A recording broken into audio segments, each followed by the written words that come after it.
Okay, well, we'll start if he's not answering me.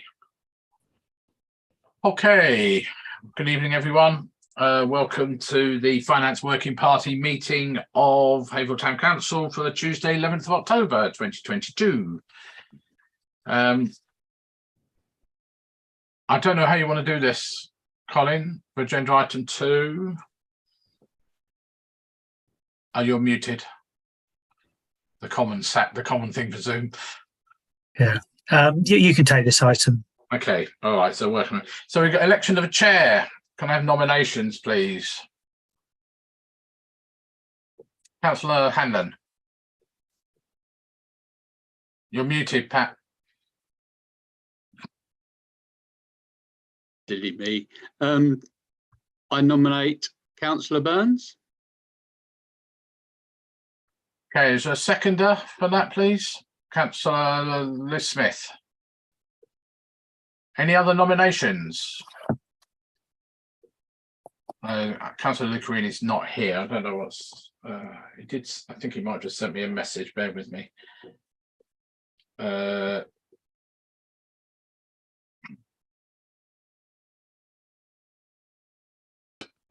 We've got 2 Councillor Masons, Chair, I noticed. Yeah, I think he'll be on probably his phone on one. I don't know. Oh, okay, he's gone now. That's right. That's fine. Thank you. I can see you now, Councillor Mason. Right, all those in favour, please show. Thank you very much, and thank you for your support. So we'll quickly move on to item 3 with election of a vice chair. Any nominations, please? Councillor Hanlon. Sorry, muted again. Sorry. Sorry, Chair, about that. All right, all right. I've had a hard day today. I know the feeling. I nominate Councillor Liz Smith, please. All right. Any seconders, please? Well, okay, all right. Go on, Councillor David Smith. I've got you. You got in first. That's fine. Any other nominations for vice chair? No. Okay. All those in favour, please show. Lovely. Thank you very much indeed. Congratulations, Liz. Right. Item 4, apologies for absence. I'm not sure we've had any, to be honest. Did Tony apologise? I'm not to me, no. Right. I have a vague recollection, but so if I give his apologies, if it turns out he didn't, I won't put them on the minutes. Okay. Councillor Lucarini saying Zoom ain't playing ball at the moment. So I don't know what's going on. He did attend, though. He was actually here at the very beginning. He was at the very beginning, yes. He can claim his attendance allows. Yeah. So much times 0, still 0. Okay. Right, declarations of pecuniary interest in request for dispensations. Anybody? No. Okay. Moving on to item number 6, minutes of the last meeting held on ages ago, actually, 12th of April. If you can remember that far back. Happy to. You all read them? Is that a proposer, Councillor Roach? Yep, happy to Yeah, propose. lovely. Thank you. Is there a seconder for that, please? Councillor Liz Smith. Quickly got in before Councillor Mason. Sorry, Joe. All those in favour, please show. Lovely. Thank you very much. Item number 7, which is actions arising from those minutes. So we've got page 20. Did you want to put them up? Colin, if you got them.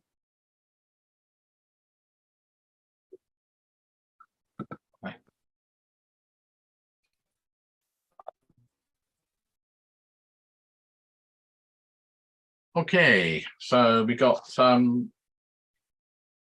page 26. There's nothing on there. And then page 27. A lot of this is old hat stuff, actually, to be honest with you. Well, the first one is we'll be sorting that when we're doing the dates. Yeah, next round of dates. Yeah. Okay. Item D for Delta. Yes, so all of those debts are long since cancelled, collected rather, should I say. And you'll see when we get on to this finance report that there are very few, Yeah. very few debts at all. Great, thank you, Martin. And finally, Eva Echo. Yeah, you'll see in this this report that there is a separate line now showing community kitchen income, whereas previously, as the minutes say, that income was included in the Leiston Centre higher income. So there's a separate line for that, and I believe we've had £1,200 worth of income to date this financial year for use of the kitchen. Okay. Right. Okay. Lovely. Thank you very much again, Martin. Right. Item 8, public forum. I presume nobody's waiting. No. Okay. Quickly on to item number 9 then, 9 Alpha. You've got the RFO report. Colin, over to you, I guess. And Martin, between the two of you. Okay, I'll share the screen. Please. All right, Aaron's here. Excellent.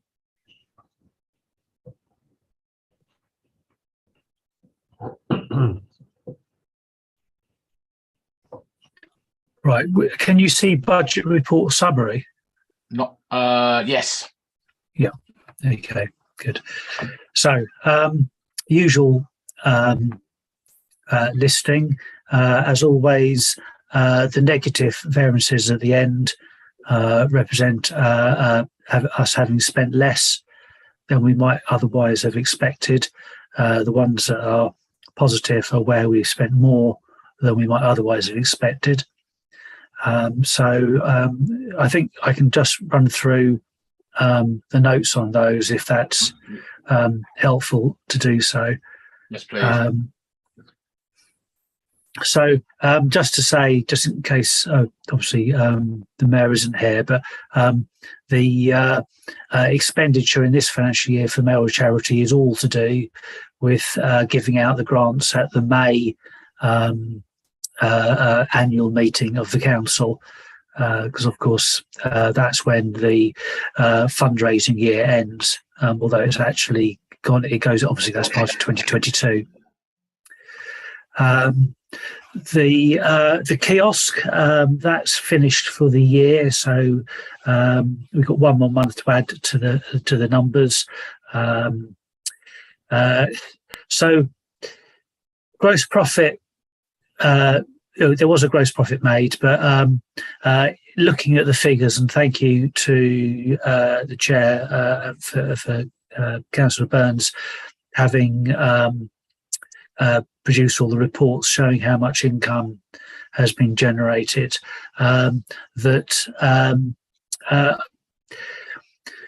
going to say disappointed, but to be fair, none of us had a clue because we weren't privy to the books of the previous incumbent at the kiosk, so we have no real idea how much funds were likely to be generated, and we knew that we would have to operate on public sector terms. So, with great respect to the private sector, the public sector is expected to hit all of the best practices, and many private businesses, of course, just make sure that they get by on the minimum necessary to stay legal.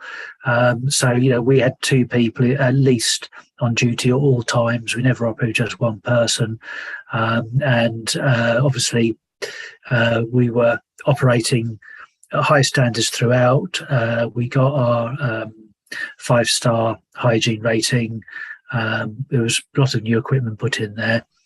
But in the end, I think it was a slow start, and I think some councillors won't be surprised at that because there were comments about the need to get the identity to make it clear that the place is open. And that just took us a really long time to get everything in place. So it was a slow start. Now people kind of know the kiosk a bit more. I would hope that at the start of next year, will be a bit faster, and we'll see a slightly bigger takeoff. So it is what it is. I don't know whether anyone has any comments on that at all. I can't. I have, but let's go through Councillor Mason first, and then Councillor Hanlon. And you're muted, Joe. Seems to be the thing tonight. Absolutely. I mean, firstly, compliments to the council for the rebranding of the zone. I think that was a huge success. Kiosk. Yeah, the kiosk. Sorry, I think it was a huge success. It looks great. I don't think it has still much curbside appeal in terms of as a seating area, and I know costs and project costs being what they are, it's difficult to take on, but I still think there's scope for discussion about improving the experience for people once they've been to the kiosk and sitting down. The seating is kind of to the side of the kiosk. It's not necessarily a very nice area. I don't think. I think it's still worth a little bit more investment and discussion with West Suffolk to see how it could be improved further. Okay. Councillor Hanlon, then Councillor Dave Smith. Thank you, Chair. Yeah, I fully agree with what Councillor Mason said, because I was thinking the same about the area. The grass area is nice. Could we sort of go on there, for instance? But I think personally that we should have a grand opening, and I think we should do this every year of the kiosk, because it gets people, it be on social media and all sorts of things like that.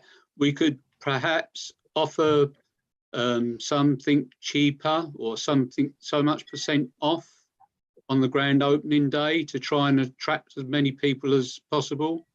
And then once they've been and we give them a good experience, perhaps they'll keep on coming. Thank you, Chair. Okay, thank you. Councillor Dave Smith. I just wondered if any of the expansion as a cost is sort of like legacy from the start-up costs, and will they be carried forward next year, or is it just a one-off thing that so the difference will be less than next year? Yes, there'll be probably about £4,000 less expenditure just on a basis of the additional capital that was put in to refurbish the kiosk. That will actually disappear out of this year's figures in any case, because it was part of the funding agreed for the splash pad project to refurbish the kiosk, and so that will actually come out of the reserve that holds the funds that were put to one side for the splash pad. It still holds the funds to pay for the refurbishment of the kiosk, but these figures that doesn't get joggled around until the year end. So there will be a slight recovery in any case, and we'll add September's figures in. I suppose the only slight warning on that expectation is that we haven't achieved everything we wanted to achieve. It's interesting what Councillors Mason and Councillor Hanlon were saying about the environment, because we did have the intention to tarmac a area of the directly opposite the splash pad by the path to anchor down 3 additional new benches so that people could sit and keep an eye on the kids playing in the splash pad. Their parents could enjoy something from the kiosk whilst keeping an eye on their kids. And that really founded just simply on the fact that we went out for quotes for the tarmac. We didn't get any, and life moved on, and we didn't have time to kind of revisit finding some new people to quote for the tarmac. That's all agreed with West Suffolk. Yeah. Okay. I can't see anybody else. I'll put my oar in.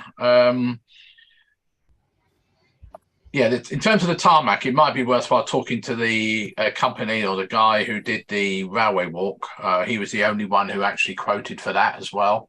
So that if we Do you know who that was? I can find out. Okay, thanks. I was told, but I can't remember at the moment.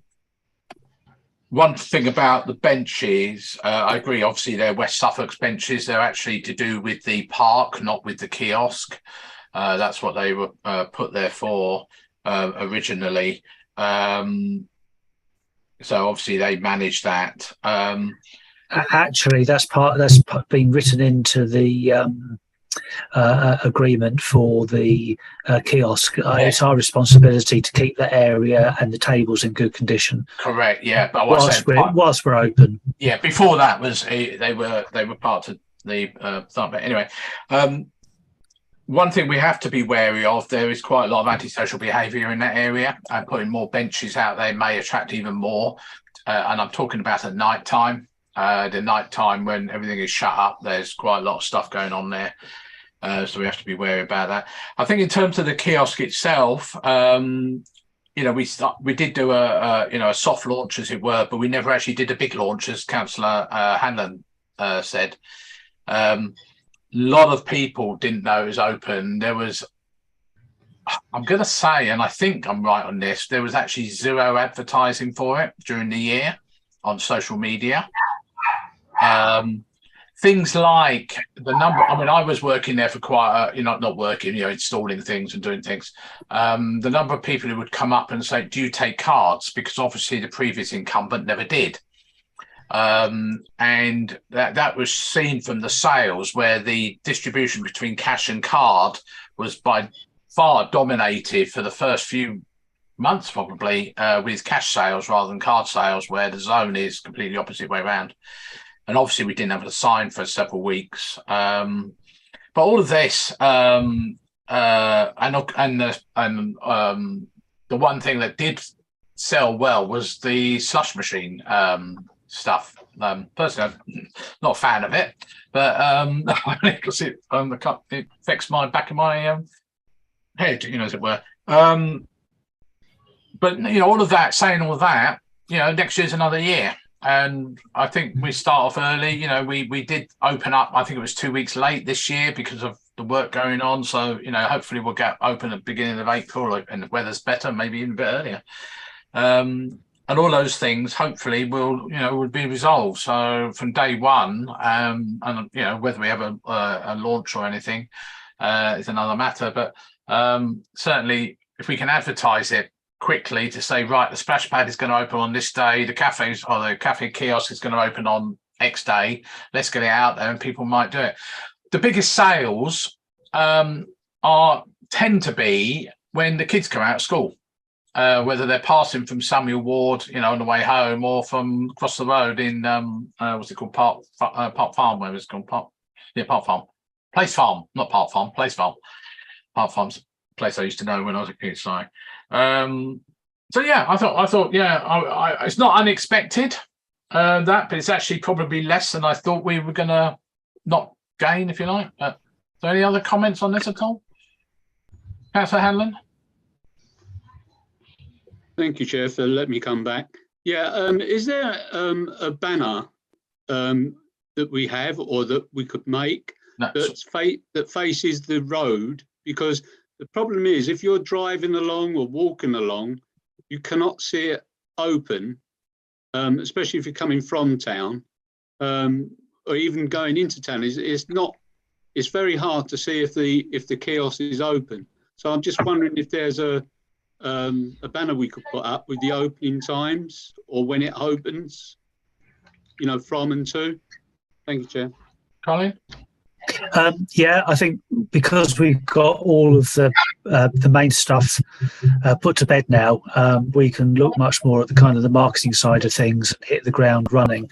And the other thing that took some resolution was we discovered that our card merchant number, which is used for the credit card machine, because it was the one that we use for our alcohol sales at the Arts Centre. The Go Henry debit card that children sometimes have, and was certainly being proffered for payment at the Splashpad Cafe wouldn't work. It was refused all the time because you can't use a Go Henry card in a pub. Hardly surprising. And so that if the card machine had the same merchant number as an alcohol sales outlet, you couldn't use those cards. So we had to come up with a new merchant number as well. So again, it's always kind of startup hiccups. We could have sat down for a month and we would never have come up with that as a scenario. So these things, we've knocked a lot of those down. We've got a clear route next year. So I think things like banners and stuff, we'll have time to focus on that and not on what were the bare bones of making sure that we could run a kiosk at all, which was the focus this year. So I think those are all fair points. Thank you, councillors. Okay. All right, Colin, do you want to carry on with the narrative? Okay, I'll just share the screen again.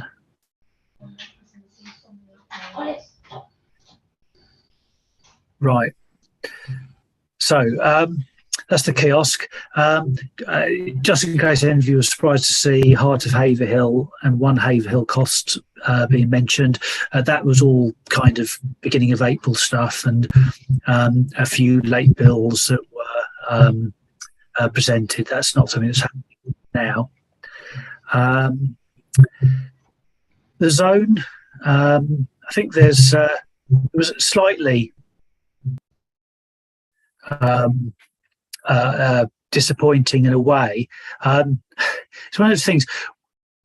We made a prediction that we thought that because of COVID, we ought not to anticipate the same income as previous years. And because of COVID, there might be a reluctance for people to come straight back. And we know that happened to a certain extent at the Arts Centre. But probably a little bit disappointed that it works, that it's that £60,000 deficit support that we put in might actually get used. We were hoping to see a bounce back a bit better. And I think the Zone Cafe, which is supposed to be the driver, that's the thing that really makes the money, which helps subsidise everything else that we offer. The quantity of sales is looking really good. We look at the gross profit and we can see that there's really strong margins. When they're selling stuff, they're getting good margins, but they simply need to sell more. And if you're going to sell more, then you need more customers. And so, we're looking at the marketing, we're looking at the branding. It was interesting what Councillor Hanlon said about you can't tell the Splashpad Cafe is open from Camps Road. It doesn't look very much at all. Well, if that's true of the Splashpad Cafe, then it's triply true of the zone, because it just looks like an old warehouse, quite frankly, from the road. There's nothing up there at all. We did have signage which was destroyed by the wind, and it hasn't been replaced. But also, we've agreed with the licensing people into health and safety that we're okay in terms of a change to our cleaning regime.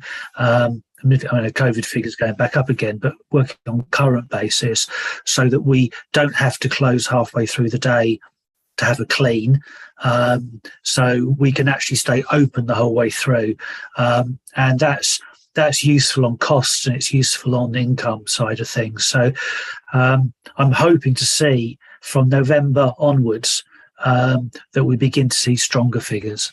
I'll just stop there in case there's any questions on that.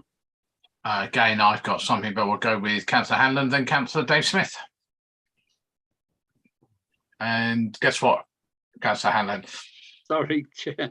I got it right the last time. Now this time it's I collapsed. Is the youth club opening soon? The youth club, not the chill out zone, but the youth club has opened. So that's the older children who don't use the soft play equipment. And we had some good numbers for that age group have been attending. They're probably I mean, they're going to spend probably money on it's probably slightly more sophisticated. They're going to be drinking teas and coffees rather than buying lots of cheap sweets and slushes. But yeah, that has reopened. Okay, Councillor Dave Smith. I think Councillor Roach. So are you saying that the Zone Cafe is available for use to people that are not actually using the zone itself? I mean, outsiders? No? No. I was saying, yeah, so I was going to get No, they can't get in. I thought that'd be a bit dangerous. Yeah, they can't get in. You have to have, legitimately come in to use the zone in order to be able to use the cafe. But the cafe drives sales because there's all the parties, and all the party income comes through the cafe. And I mean, there have been discussions to whether or not we go so far and don't charge for entry to the zone at all, and pick up the income on the cafe, because we don't allow people to bring in their own food and drink. So the more people that come in, the more food and drink that's likely to be purchased. We've not actually gone that far, but we do have groups that we bring in to use the zone, which is on a very preferential rate. These are groups such as groups of children with autism and special needs and that sort of thing. And there we rely on the fact that there is some expenditure over the cafe counter to make it worth our while opening for them. So they've been coming in on the Mondays and Tuesdays, for example, when the zone isn't open to the public. But that's changing. Okay, thank you. Councillor Roach. My question is sort of answered, because I was thinking that perhaps the cafe could have a double-edged sort of takeaway market for people using that industrial estate and whatever, sort of lunchtimes, whatever, so to boost income that way. But if you've got to access it from the zone to do it, then it doesn't work. But I don't know whether that's something we could potentially look at some point going forward.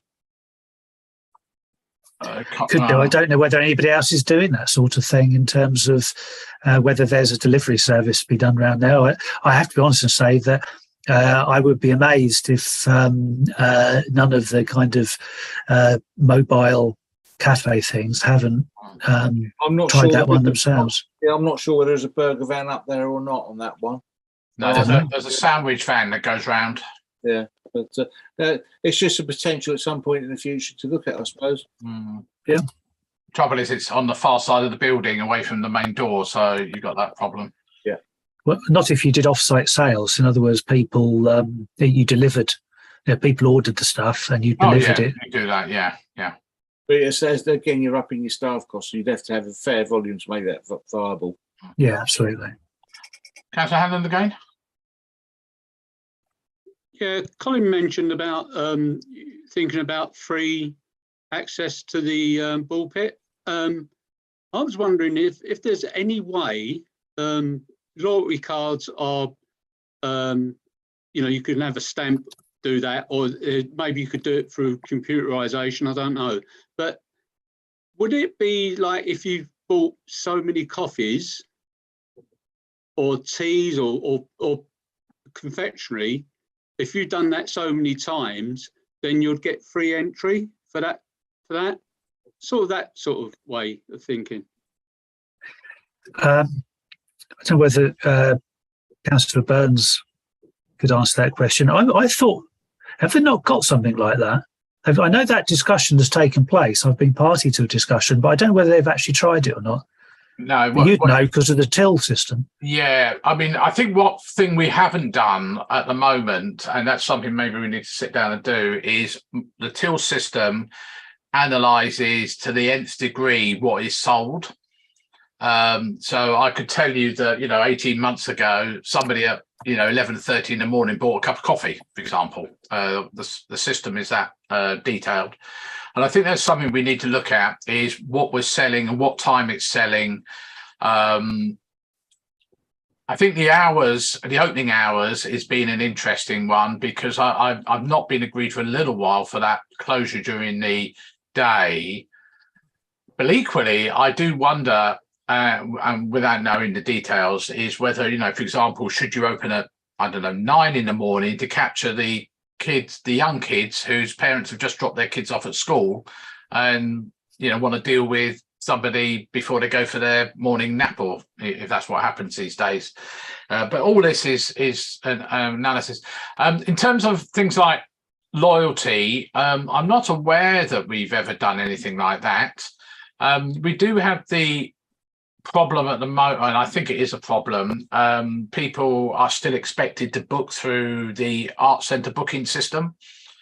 Although They can walk up. They can. I'm about to say that you can also walk up, but a lot of people don't know that. And there's a little bit of a, if you like, a disjoint there. You know, I think one of the things about the zone is, and I do speak to them, is the parties are particularly popular and bringing quite a nice sum of money, if you like, for the numbers involved. It's those people who do come up, use the pit, and might only buy one cup of coffee while they're there for 2.5, 3 hours, or whatever the figure is these days. And that's perhaps because, you know, the opening hours is, for example, is I think it was 10:30 to 1, if I remember rightly. Well, by 1 o'clock, people are going, which may be actually when you should be asked saying to them, right, I want to serve you lunch. So hopefully those opening hours that Colin just mentioned about November might bring in a bit more money with people who want to come in and say, right, let's have a proper lunch, you know, have something cooked or whatever it might be, which, you know, hopefully bring in a bit more money. I've got Councillor Mason. You need to press that button, Joe. So sorry. Yeah, I would like to see a really concerted marketing attack once a week, definitely just before the weekend. We should be kind of advertising parties. You could be advertising soft play and having a comprehensive. You need to be on the forefront of people's minds. Somewhere to take the kids. It is the place to take the kids for a fun time. We're competing against the sports centre, of course, because they have a soft play area. But I think there is a huge lack of public awareness, or people forget about it. They take it for granted and forget about it. And I think a proper marketing campaign, decent photography, you know, selling the cafe as for refreshments, making people think, oh yes, we've not been there for a while, and just try and get extra bodies in. And you know, it won't happen overnight, but I think a concerted advertising campaign is essential. I was going to say that I give the zone their due. They do advertise pretty well on Facebook regularly, and other means, Instagram and whatever strange things there are out there. But I think one of the problems is, yes, you're right about, you know, we have a cafe, there is a website, obviously. One thing we don't put on the website, for example, is the menu, which I've been saying to them for a little while. We need to get the menu out there, like we do at the kiosk. Is, you know, we put a menu on the board, on the windows, so people know what to, you know, they can do. But you don't know what's up there. So if you want to say, oh, let's go up the zone for, you know, take the kids up there, let's have some lunch. Oh, what have they got? You know, oh, they haven't got anything I want, you know, so they don't necessarily go. So I think that's, you know, I think it's worthwhile over the winter discussing all this with all the data we've got and see where we see what happens, I would say. All right, anybody else? Thank you for that. Anybody else in the zone? No? Okay. Right, we're on to next page. Unless anyone's got any comments on the Yeah, so report summary. Oh, I think we're on to the bank reconciliation. Yeah, just to confirm, I went in the art centre yesterday and checked all the statements and everything. Signed them off with Martin. Thank you very much for doing that. Yeah, the figures are as they hold financially. Everything seems very neat and tidy at the moment. Obviously, one of the concerns is we're going to start seeing some cost of living increases, etc., which I'll come on to a bit later on.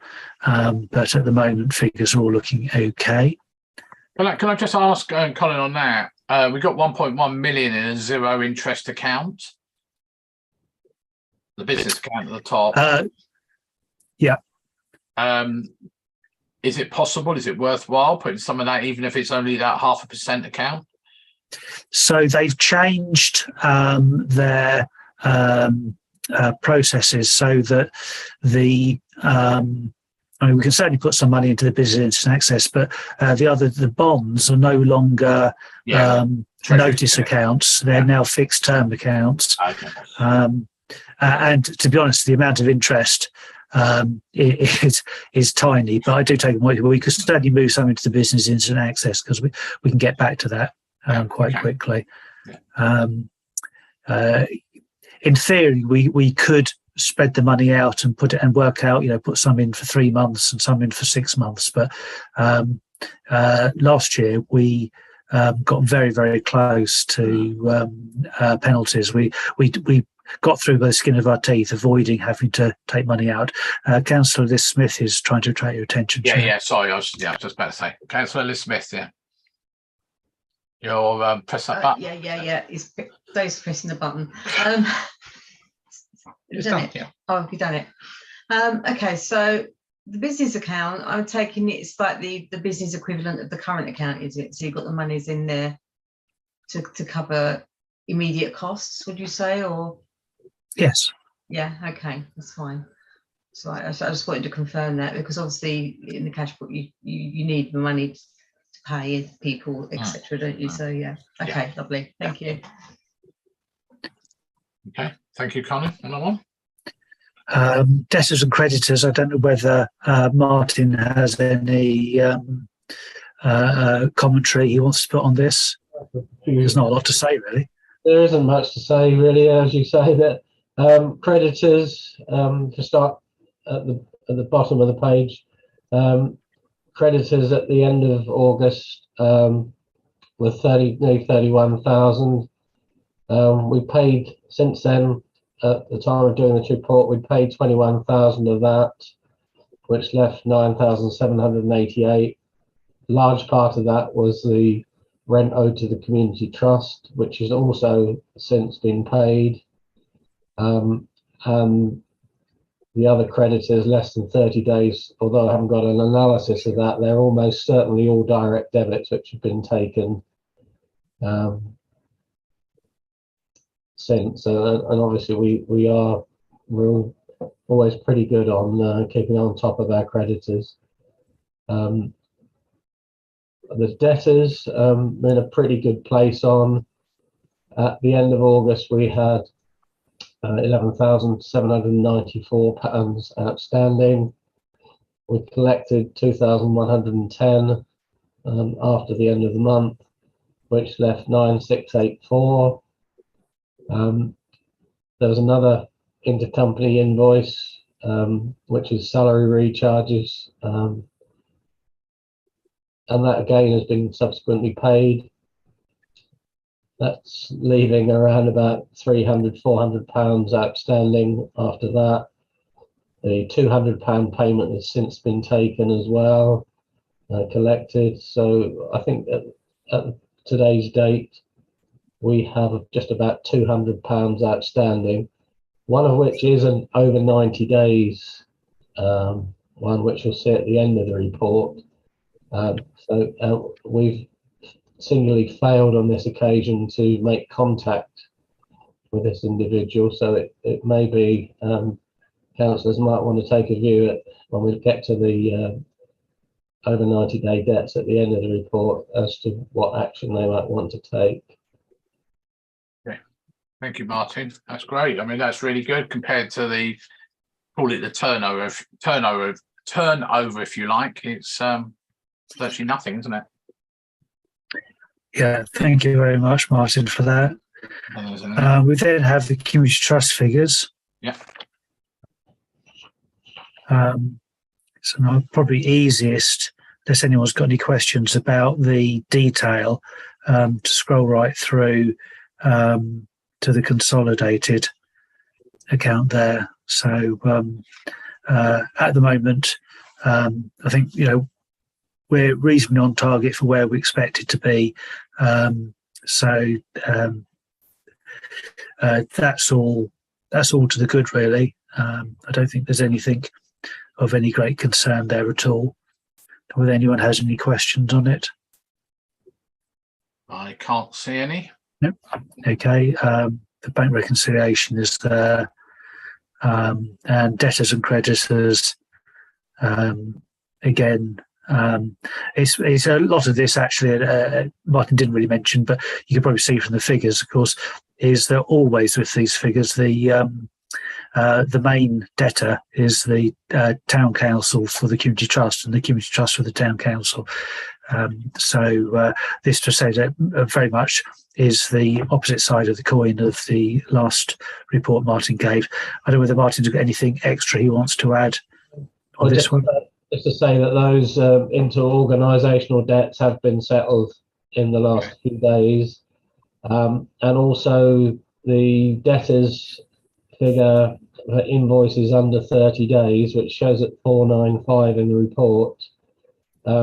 Since the report was done about a week ago, we've actually collected £365 of that. So there's, I think, £190 now outstanding on the debtors for the community trust. Right, and finally we got the obviously the £90. Yeah, Yes. This was an individual that, as Colin pointed out to me the other day, that was unknown to us, and we failed to collect money in advance. Yeah. He came to the art centre for 2 days and sat in the cafe valuing people's belongings, a bit of a cheap version of Eric Knowles, perhaps. And then he went away and had a very unsuccessful time. He didn't do any business at all, I don't think. And obviously, he doesn't want to pay now, and we're just struggling to contact him or get any response from him. So it's a question really of do we write it off? What do we write it off, or do we pursue him a bit more formally? Can I suggest on this occasion, Chair, that this is simply written off? Yeah. He sat in the corner of the cafe. He didn't block a room for booking or anything like that. To a certain extent, my irritation that we didn't collect the money in advance is slightly offset by my admiration that somebody thought it was a good idea to bill them for sitting in the corner of the cafe in the first place. It was a good idea that didn't come off. Lesson learned, but really they sat in the corner of a closed cafe for 2 days, and I understand rather wasted their own time. So I suspect we'll be wasting hours and resource we can ill afford chasing them for a bill that, to be honest, we could just as easily have not bothered charging in the first place. Can I propose we write this off then? If we can look for a seconder. Councillor Roach. If that's all right, and all those in favour, please show. Yeah, let's write it off. Okay. That's the end, isn't it? Yep, it is. And finally, Colin wants to talk about utility costs. Yes, so you won't be surprised to hear that the cost of living issues that are going to face all of us as individuals, householders, etc., employees, is equally affecting the town council as an employer, as a user of services, and not least things like our own utility costs, etc. So we're currently with 2 companies, with Corona Energy for the zone, and we're with Ecotricity for the Arts Centre and the Leiston Centre. Ecotricity is basically, I think, wanting to leave the market. We are cost last year, so for the financial year ending April 22, it was just a shade under £40,000 was the cost of heat and light for the council across all three of the business units we're paying. The estimate for ecotricity was £212,000 for the Arts Centre and the Leyston. So quite an increase. Basically not wanting to have any funds at all. I apologise for Molly if you can hear her in the background. We've been looking for different companies, and one of the places that we wanted to compare notes with, we talked to Rachel Mann over at West Suffolk to find out what they were doing. And they gave us the details of the local authority framework that they were involved in, and we've been talking to their provider. So we can't join their framework until next September.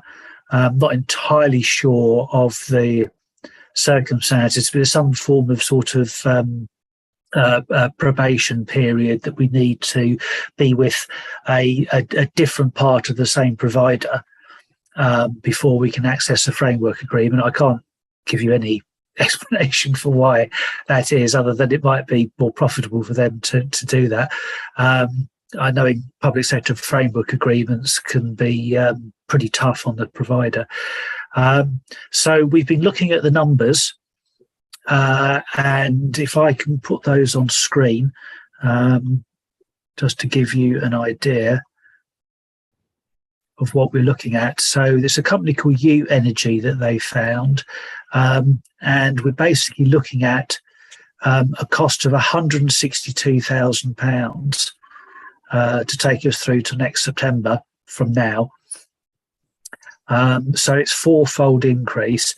This doesn't take into account the cost, the savings that are going to be achieved by the government's support for business.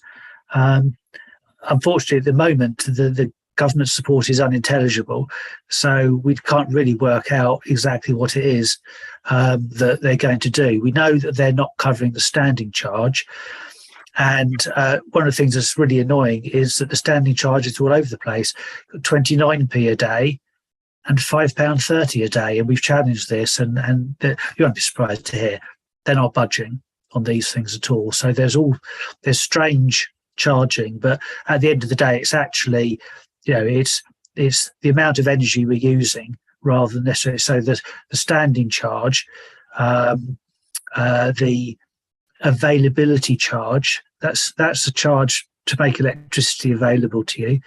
The metering charge, which is the charge they charge for measuring how much electricity that they're giving you. I'm not suggesting for a moment they're making some of these up, but there are all these add-ons which they managed to add about £3,000 or £4,000 to the costs otherwise. But at the end of the day, we're looking at a price of £110,000 just for the electricity supply for the Arts Centre, compared to a £40,000 gas and electricity and oil charge for the whole of the organisation in previous years. So, quite frankly, arguing over the standing charge doesn't really make a lot of difference. We don't know what the savings is going to be as a result of the government intervention. Hopefully, it will be significant to bring this figure down. But I wanted you to be aware of we are trying to secure the best deal we possibly can, but it does not look like a best deal, quite frankly. It is. It's just the best of the appalling bunch, really, I guess is probably the way to say it. So I don't know whether the councillors have got any comments on that at all, but we are where we are.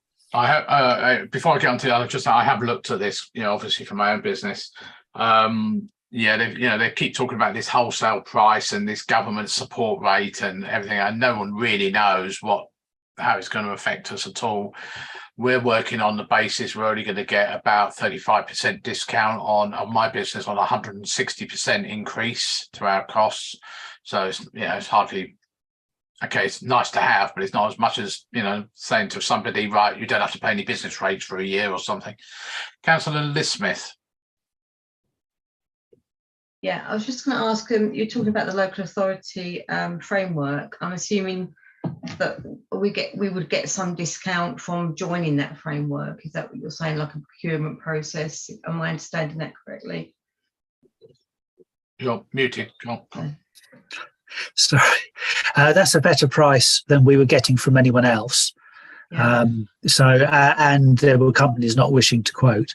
And I mean, Ecotricity basically for gas just told us to go away. And they came out with this ridiculous price for electricity. And I understand that West Suffolk with Ecotricity, and they just said they weren't going to quote for West Suffolk.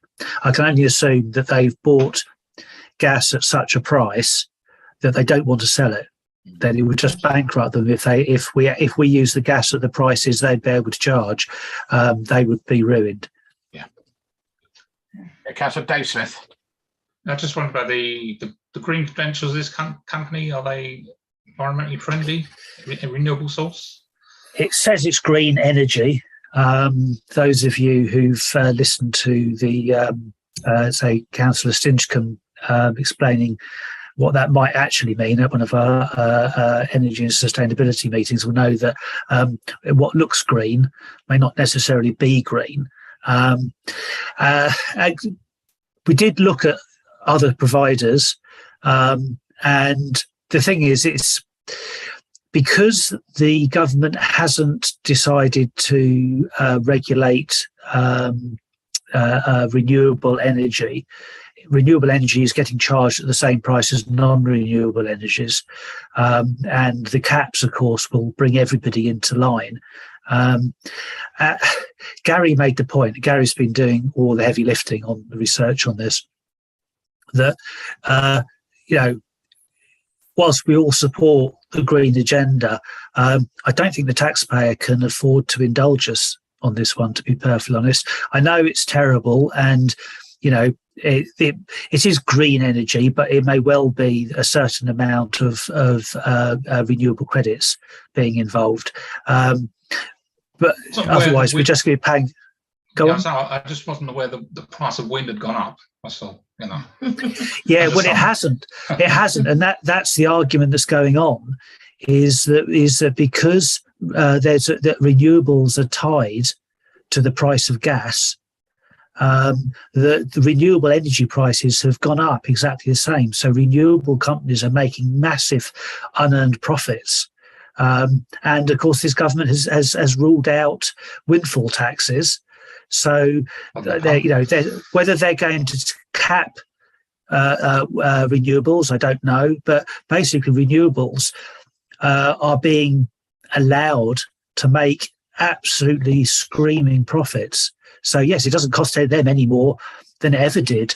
Nothing to do with Ukraine or anything like that. The wind's blowing for free, just same as it always did. They've got their maintenance costs, and that's fair enough. They have got costs associated with generating renewables, but there's no requirement. There's no pressure on them to sell at a reasonable profit rather than a massive profit.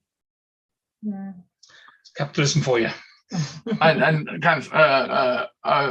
it's interesting. I'm just looking at GridWatch at the moment. 50.41% of energy currently is being generated by power stations, and another 13% by nuclear, and only 13% by wind at the moment.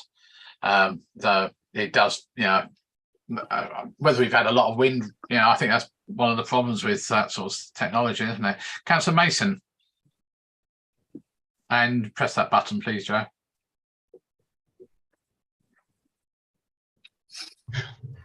I had quite a long discussion with Andrew Oswald. I'm quite interested in the energy market and the switch to renewable energies. And I did forward you, Colin, some information about Urban Chain, of which West Suffolk is one of their partners, and are engaging in a number of contracts going forward. As energy creators, you can buy and sell electricity at a much cheaper rate than using a national provider. Have you had a chat with Andrew Oswald whether that is something that we can tap into as a parish? I must admit, I was talking to Andrew and saying, look, this is great for West Suffolk, but local parishes and councils could potentially greatly benefit if they could piggyback off the West Suffolk scheme. I just wondered if you had any conversations with him. I haven't had any conversation with Andrew. Funny enough, Ian Gallion had a conversation with me last year on exactly the same grounds that they were open to the idea of parish councils buying into a degree into these schemes. It still had to be worth West Suffolk's while, but certainly in terms of the ability of larger councils with money to invest potentially, then yes, he's open to that idea. We have. I'm not aware that there's any current schemes coming forward, but yeah, I think it's a good idea. It's certainly a very good idea. Yeah, well, I mean, I know contracts are being signed with West Suffolk. They're actively engaging with this, and whether West Suffolk can be our partner and help lead, if it is feasible, if it's worthwhile. I mean, we're not much of an energy creator, are we? I mean, it to some extent it might involve solar panels on the Leaston Centre, and whether we are able to generate some of our own renewables. I just think that this energy costs where gas and electricity are linked, we're being penalised, and we're on the edge of something different with Urban Chain, which is actually breaking that link. And maybe it's not available to parish councils, but we're on the cusp of something, and it would be a shame if we missed out. I know that Gary has spoken to Andrew about Solar Together, etc., and in terms of the ability for us to get involved in that. I think the one thing we have to be slightly careful of is that at what point in the cycle the council feels positive and confident to invest. We could take out a public works loan board, although obviously the interest rates have just gone up quite significantly compared to what they were, but to invest. But until we've done the budget for the new financial year, and we know things like how much of a cap we're going to get on the electricity, I'm very concerned about insurances, etc. The number of questionnaires and questioning emails and repeat questions that we've had to deal with this year. The insurance market for parish councils is incredibly jittery. Aviva has come back into the market. RSA is potentially looking to leave the market. We know that Military Mutual has left the market. So we could be looking at a significant insurance increase. We don't know yet the 21-22 pay settlement. So we definitely don't know the 22-23 pay settlement. And we need to budget for the 23-24 pay settlement from next April. So there's a big unknown there. I don't know, how much we're going to get. Are we going to get any local council tax support grant? That I sent something around to you all earlier this week. There's big concerns about exactly how much spare money we will have. So whilst I absolutely agree 100% that it's a really good idea, I'm not confident that I could recommend saying, here's £250,000 we probably don't need for a couple of years. Let's put it into an investment and see what we can get back. Obviously, it is long-term investment, so we do need to bear that in mind. Yeah, and in terms of solar panels, of course, there is the scheme that lots of people are doing is zero investment cost for my own business. We still gaining at the moment. While the sun's shining during the day, at low price for electricity, but that's only that little bit. It's not the main bit's going up through the roof. Is there anybody else wanted to ask? Councillor Hanlon. Yeah, sorry, Chair. I did put my hand up. Yeah, no, sorry, I missed. Mason. Yeah, I missed you while I was Right. Yeah, switching screens. Sorry. Right, so that's fine. Really, Colin stole my thunder there, because I was just saying that I'm afraid that everything is going to go up. I've had my house insurance quote. They're all the same. I do lots and lots of research before I look at any of my insurances, and they're all going up, and there's none you can get cheaper. And now I've just had my car insurance, and that's exactly the same. They're all going up together. It's one big monopoly, if you like. I don't know how, but they seem to all have similar increases. And I expect it will be like that, because the fact is they've got a lot of electricity, and gas and all sorts of things like that. And all that is going up in their places they work. So I think we're going to expect all these increases. And, obviously because of their increase in electricity, gas and things like that, all businesses are going to put costs up to their customers.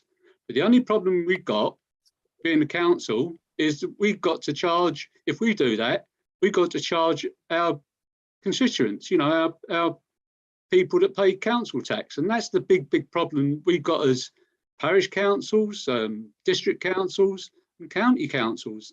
They've all got the same, and it's really going to hurt. Yeah. Thank you, Chair. Yeah. Okay. Martin. Just a bit of admin, Chair.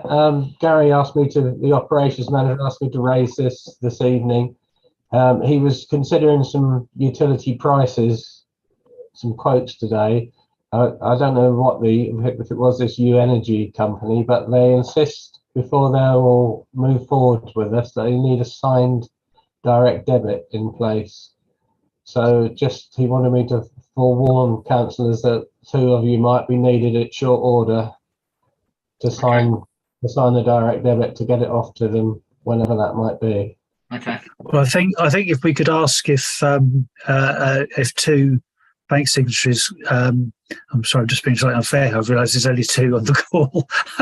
I don't know whether Councillor Burns and Councillor Roach are available to pop in tomorrow morning to sign the direct debit. Well, I'm in tomorrow afternoon anyway, 1 o'clock. I think the document needs to be submitted by 4 p.m. Yeah. Okay, well, I can come in earlier. Is that possible, Councillor Roach? I can pop in first thing. It's going to be sort of like 9 o'clock or just before. That'll be fine, David. Yeah. Oh, I'll pop in about 12. Is that all right? That'd be great. Yeah, it just means that we've already got that particular part of the form signed. So if because what happens is, of course, is that they will set new prices tomorrow. So the prices we discussed today and the ones you've just seen on screen are no longer valid. So obviously we're talking fractions of a pence. There's not going to be some massive movement, but we'll have to redo. Poor Gary, I should think, is going to be dragged out by his heels. He's having to constantly, every day, he's having to redo all the number system to find out what the latest costs are.